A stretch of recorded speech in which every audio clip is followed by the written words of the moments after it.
So, Judge Gray, we'll go ahead and get started. Again, thanks for providing that talk in the first place. It's really, really relevant and germane, especially right now with a lot of the work that the Center for Courts has been doing nationally around reasonable efforts and judicial trainings of training judges around reasonable efforts. We're gearing up to do some work with attorneys as well. So for me personally, it's always fruitful to hear from a seasoned judge how these kinds of decisions are made, not only technically, but sort of from a value perspective, what's driving this analysis and this decision-making process. So thank you for articulating that.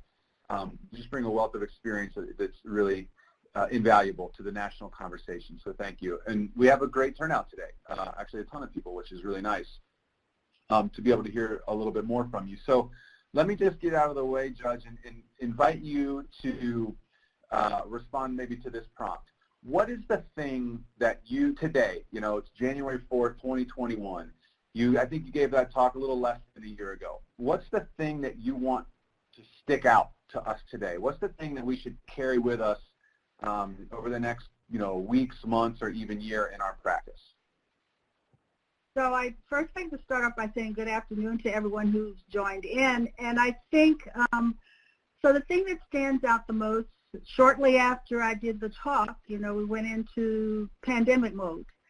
And I think what I would encourage people to think about in their daily work is that even though we're in the pandemic, the talk that I gave is still relevant. So in a pandemic, when people are losing jobs, they're losing housing, they're having difficulty finding food for some people, pandemic, hurricanes, natural disasters all roll in together.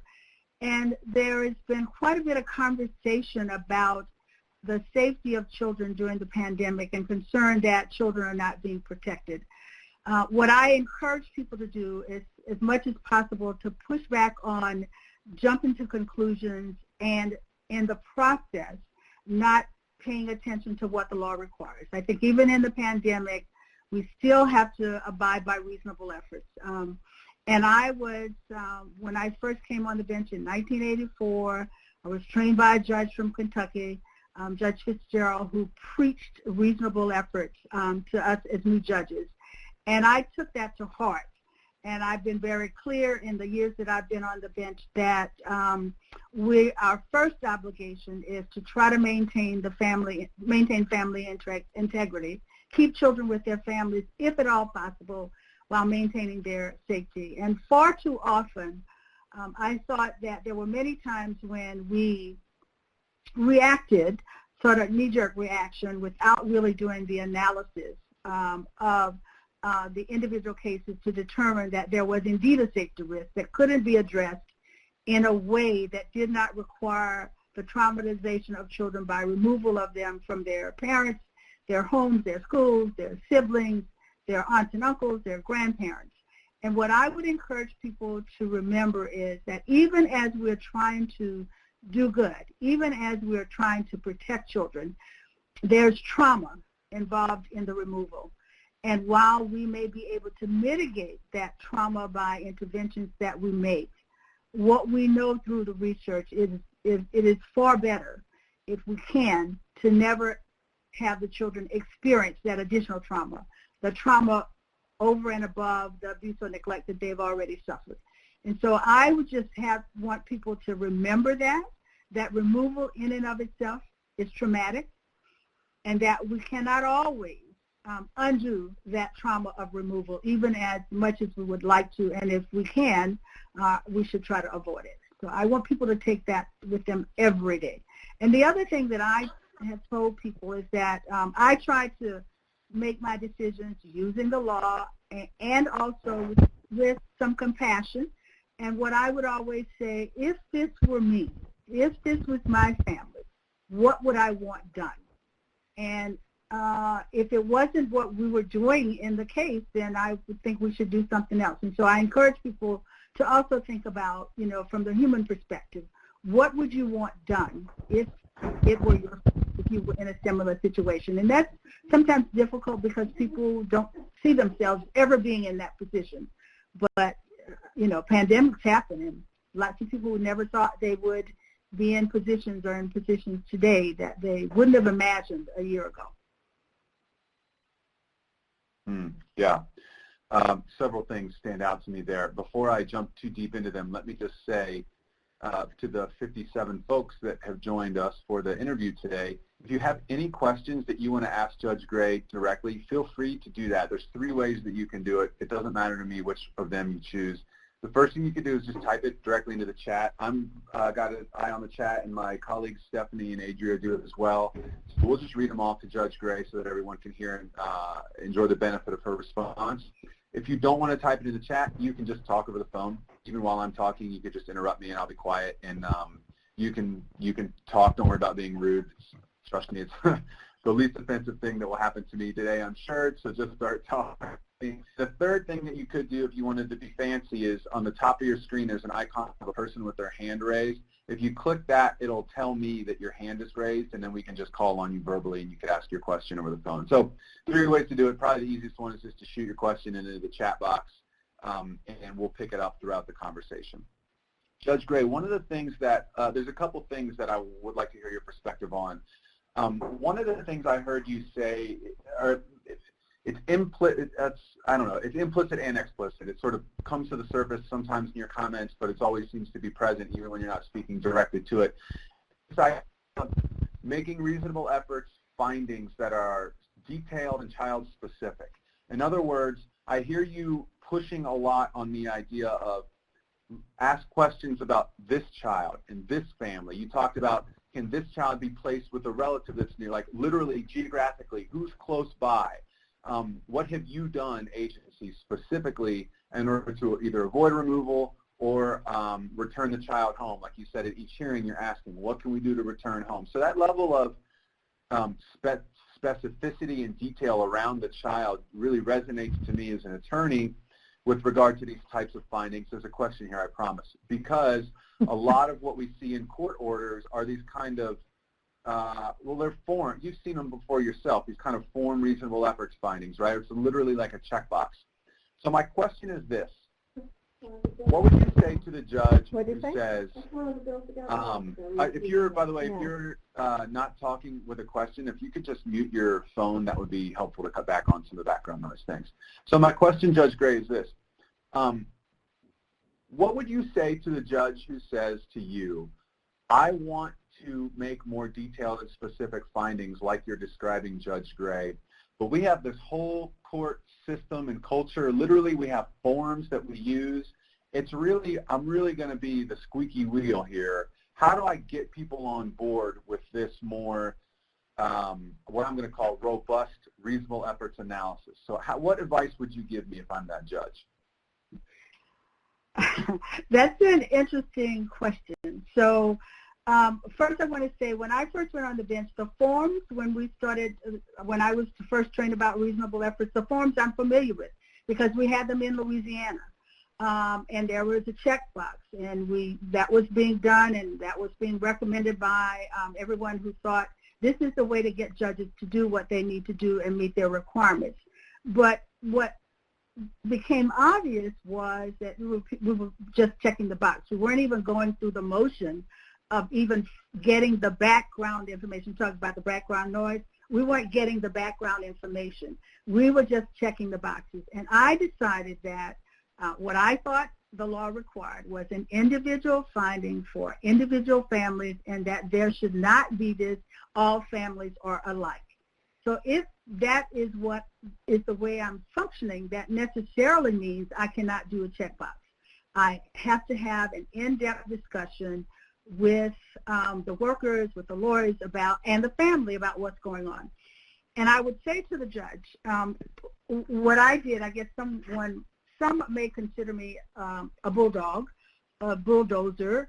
And I remember there was one of my colleagues who talked about, sometimes, there's collaboration, and sometimes you need to be able to collaborate.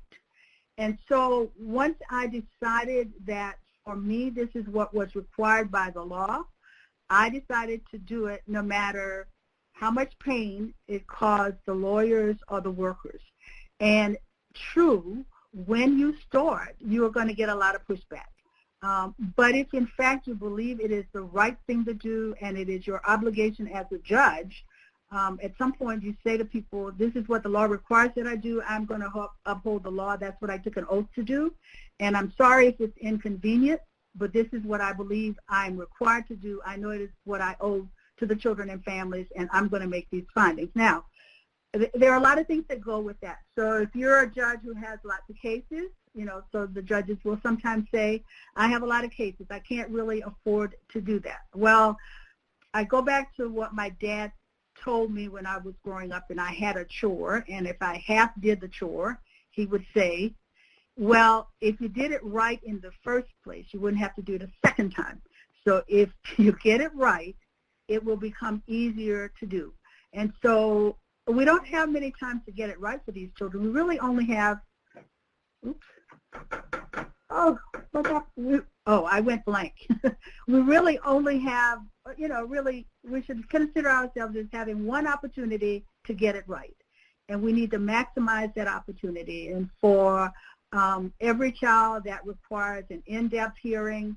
I remember going through some recommendations that the National Council, I believe, had in the resource guidelines, talked about the amount of time that should be devoted for different types of hearings. I found myself doing more than even they recommended for my hearings. And so, I had the luxury at the end of having a small caseload, but even when I had a large caseload, I just dug my heels in and said, this is what I have to do. Yeah, that doesn't surprise me. Knowing what I know about you, that's the character of your answer. And for those of you that are working with CIP projects around reasonable efforts or prevention, there's a lot of different projects that implicate reasonable efforts. I just want to highlight kind of the structure of Judge Gray's answer. Like, you have in her, in my opinion, the paradigm example of a judicial champion, someone who has, in a lot of ways, the courage, the fortitude, the tenacity to move forward based on conviction and legal accuracy, for that matter. So there's something important about Judge Gray's experience, sort of structurally, and how this shift can happen. So I just want to highlight that. Judge, can you tell me a story about a time when you either made a no reasonable efforts finding or used the chance of a no reasonable efforts finding to move the case forward, or maybe a time when another attorney raised the issue or requested that you make a no reasonable efforts finding, and sort of tell us how that played out, and what lessons can we draw from using a no reasonable efforts finding as a way to reduce this trauma that you're talking about, or at least mitigate it throughout the life of a case? So I would say that, first of all, we should recognize everyone is afraid of a no reasonable efforts finding. And so when a lawyer, for example, who represents a parent or a child is requesting a no reasonable efforts finding, the agency attorney, in my experience, sort of bends over backwards to try to avoid that. And so one of the things, again, I keep harking back to this judge in Kentucky that I learned from. So what the judge would recommend it, and I use it as a tool as well, is that rather than make a reasonable efforts finding, you indicate to the agency, if these things don't occur, I will have no choice. And so what I do is I set it for another hearing. I indicate the problems that I have or the issues that need to be addressed, and I indicate that when we come back, if these are not addressed, then a no reasonable efforts finding is going to be made. And so a lot of times it's around contacting relatives who may be out of state. Sometimes it's around even a placement or keeping a child in the same school, which really shouldn't be an issue, but sometimes that happens. And so for things like that, it's fairly easy to have a conversation about how we can do things to mitigate and make sure that that reasonable efforts is not no reasonable efforts finding is not made. And I find that it is a great tool to use in helping to move the case for getting services, for looking for dad, looking for grandparents, finding alternative things for children to be involved in. Almost any part of a case, whether it's for a parent or a child, if you want something to happen that is not happening, if you start talking about making a no reasonable efforts finding, people respond to that. And I think it's a great tool. I think so. The people at the Children's Bureau has criticized judges for not using the no reasonable efforts finding more effectively. And so I think as judges going forward, using that as a tool, I think will be really meaningful as we try to talk about how we change the child welfare system to one in the future that really does what we think the child welfare system ought to do, and that is remove as few children as possible, but also making sure that they are in safe homes, safe communities, and working in our communities to build supports for families in a way that we've talked about but have not been able to do yet. Yeah, thank you. What I love about your comments is you're connecting, well, there's lots of things, but one of them is that you're connecting the idea of reasonable efforts and safety analysis and the trauma of removal. So another way, what I might say, my version of what you're saying, or just saying back to you what you've already said, is something like the reasonable efforts finding is a tool that you can use to push the litigants to remove the threat as opposed to the child, right? That's just sort of my shorthand version of what you're saying, and I just think that's a super, super important point, and for me, at least from a legal perspective, really resonates. I have one question that came in the chat here. Kelly Linscott wants to know whether, in your opinion, there are any key elements that you see that are routinely omitted in providing or documenting reasonable efforts. Key elements.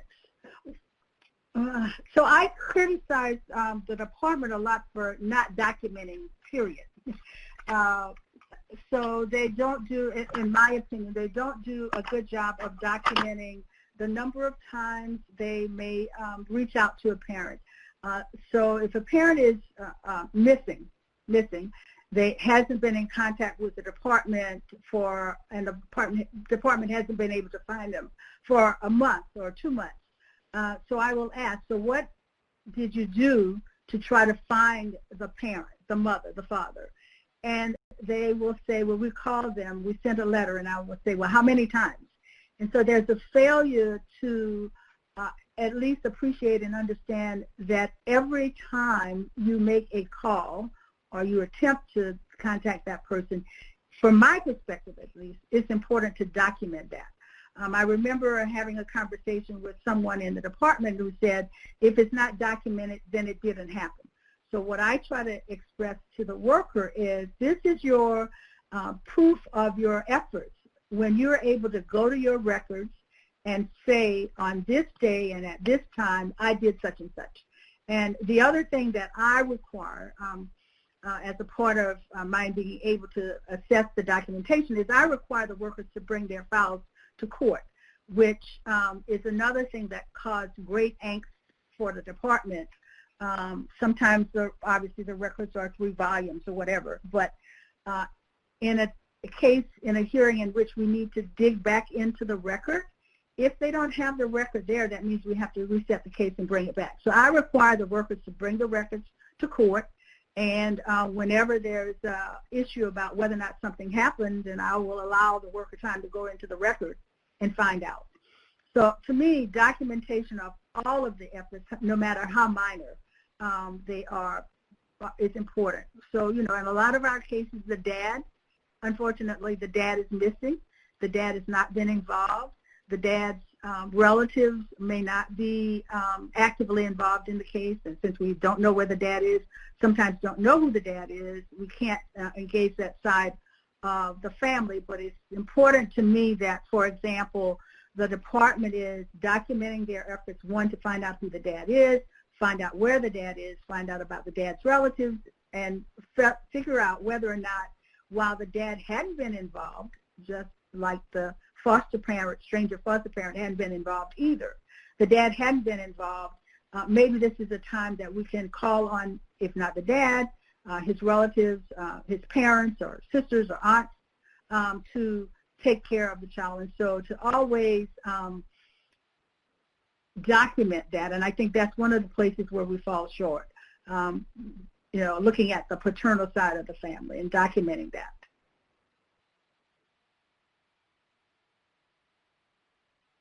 Great, thanks. Any other questions, by the way, feel free to type into the chat. Judge, I'm sensitive to my promise to keep you on all afternoon, and we're coming up against the time. So we have about 5 or 6 minutes left before I break my promise. So I want to just make sure we have enough time for folks to ask questions. So again, if you want to just throw a question in the chat or raise your hand or just start talking, that's totally fine. I guess, I mean, it's probably not the last question I have, but if I have you for 6 more minutes, the last question that I would like to ask is, and you've mentioned this a little bit, but I want to press on it a bit more with you, because you know and I know that it's a hang-up for a lot of judges. You mentioned that, I think the way you said it was, everybody's afraid of a no reasonable efforts finding. And I don't want to lose sight of the fact that we're not talking about just the legal mechanism of a reasonable efforts or no reasonable efforts finding, but we're talking about as it relates to a way to reduce or maybe even eliminate the trauma of removal. I just want to, it's important, I know from your perspective, it's important not to lose those two things. It's not this sort of sterile legal mechanism. It's deeply related Correct. to the way people's lives play out.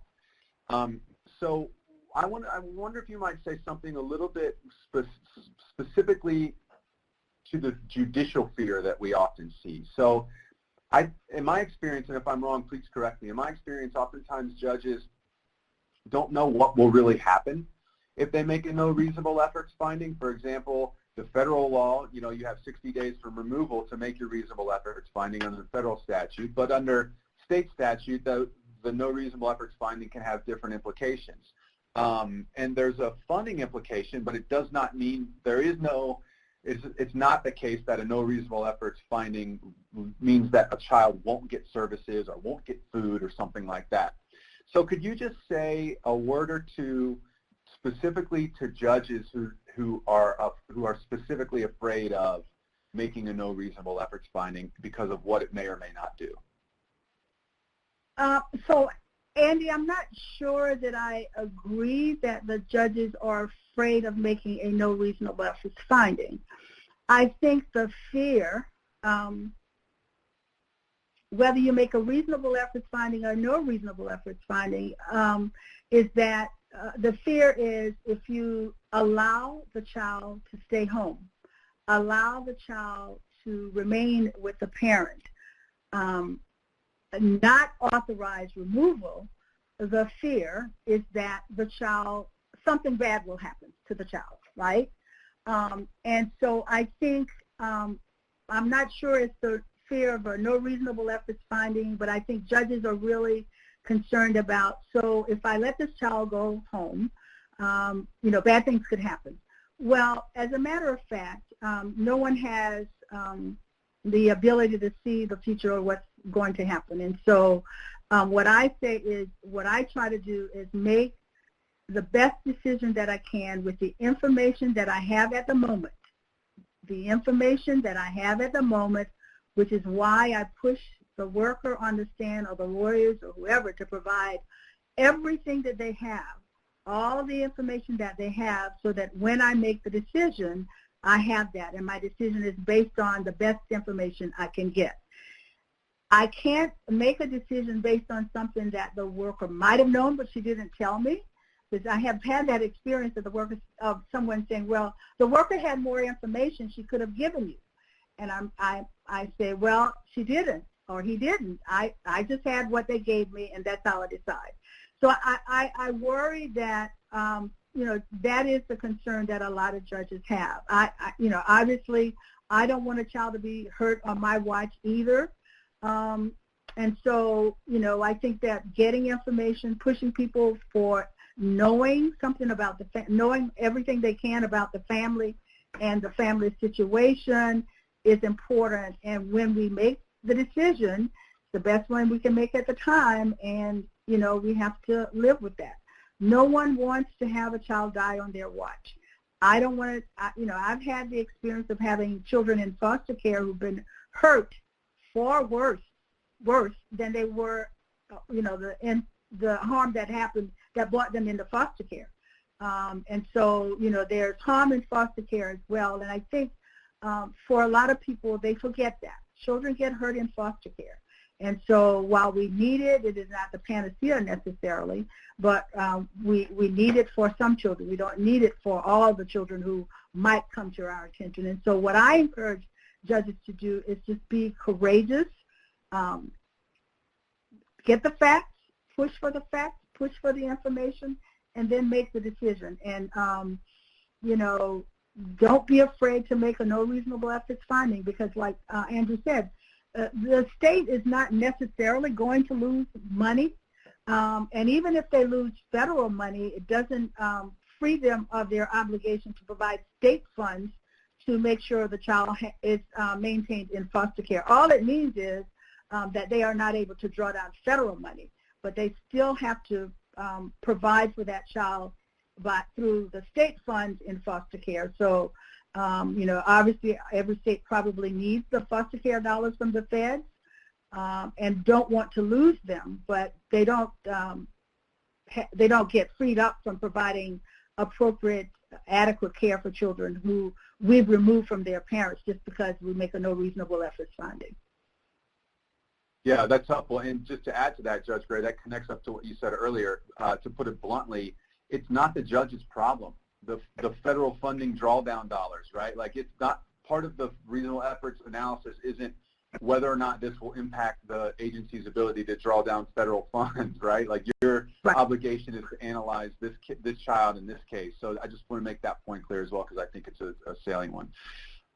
Judge, you know me, I could probably go on like this for another hour, but I want to respect your time. What do you want to leave us with? I could ask that question different ways. What should I do tomorrow to start moving in this direction? But I don't want to pin it down too much. So what do you want to leave us with here as a group as we move forward? So I think I would just take you back to where I started. And I think I would say to everyone, this is not easy work. It's tough work when you deal with the lives of children and families. And what I always encourage us to think about is that we are dealing with young people, and we are really fashioning their future. And so whether their time in foster care is 3 months, 3 weeks, 3 years, hopefully not 3 years, but for some children, unfortunately, it has been that long. We need to understand that we're fashioning what's going to happen to them and the young adults, the young citizens that they're going to be for our future. And we need to do everything that we can to make sure we are ushering out young people in our system who are able to care for themselves, find supports for themselves, and become productive citizens. And to remember that no matter what we do, there's trauma associated with each one of the actions that we take. And our concern is try to minimize that trauma.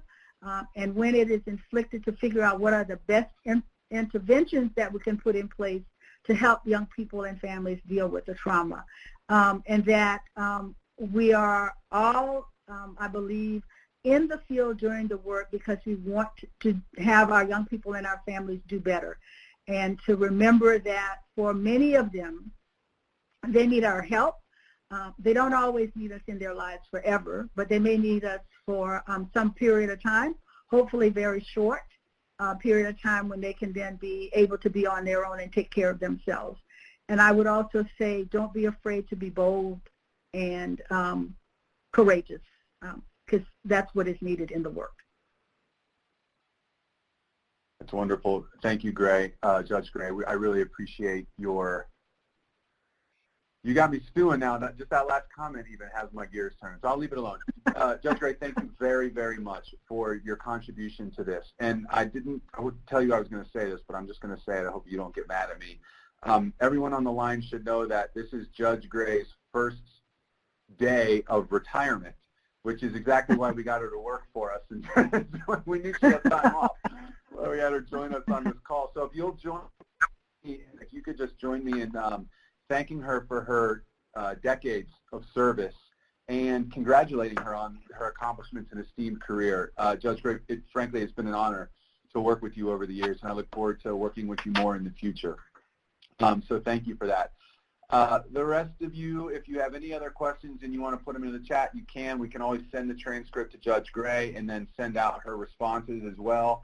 I'll hang in the room for about 3 or 4 more minutes if anyone has any follow-up questions, but that's all we have for today. Again, Judge Gray, thank you for everything. You're free to go and enjoy your retirement and your first day off here. Hopefully it's something nice. And for the rest of you, thanks for joining us, and we'll see you next month. Thank you, Andy, and I look forward to seeing you on the road somewhere else. Yeah, my pleasure. Me too. Bye-bye, everyone. Thanks.